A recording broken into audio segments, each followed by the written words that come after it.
मी दिनेश मांगले पुण्यामध्ये धाराशिववरतून येऊन इथे पुण्यामध्ये स्वकर्तृत्वावरती जो काय माझा व्यवसाय उभा केला आहे, पण याच्यामध्ये माझी आर्थिकदृष्ट्या खूप मोठी फसवणूक झाली आहे। जे धाराशिवचे खासदार आहेत ओमराजे निंबाळकर यांच्या बंधूंकडून त्यांनी परस्पर खोटे डॉक्युमेंट काढून माझ्या नावाने त्यांच्याच बँकेतून लोन करून घेतलं आणि ते लोन त्यांच्याच प्रॉपर्टीवरती केलं। माझी प्रॉपर्टी नव्हती, माझे कसलेही डॉक्युमेंट नव्हते, माझं काही नव्हतं। त्यांना मी तेव्हा म्हणलंही होतं की दादा हे लोन माझ्या नावावरती कसं मंजूर होईल। ते म्हणले तुम्ही त्याची चिंता करू नका, बँक पण आमच्याच आहेत आणि प्रॉपर्टी पण आमचीच आहे।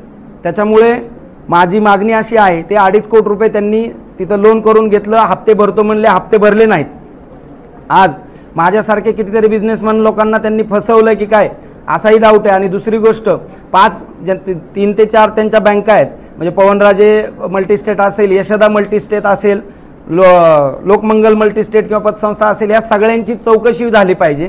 आणि याच्यामध्ये ऑलरेडी माझ्याकडे सगळे प्रूफ आहेत की किती पेमेंट आलतं, त्याच्यातून त्यांनी कसं वर्ज करून घेतलं आणि कुठल्याही सगळा कायदा हे कायद्याचं पालन न करता, RBIचे पालन न करता हे बँका चालवतात, ह्यांची पण चौकशी झाली पाहिजे। आणि मुख्यमंत्री साहेबांना माझी विनंती आहे की या झालेल्या भूखंड घोटाळ्यामध्ये ह्यांनी बँकेकडची NOC न घेता अजून 14 लोकांना तो प्लॉट विकला आणि तेच 14 लोक परत माझ्या कशा अंगावर घालता येतील ह्याच्या ते प्लॅनिंगमध्ये होते, पण त्यांचा तो प्लॅन फसलेला आहे।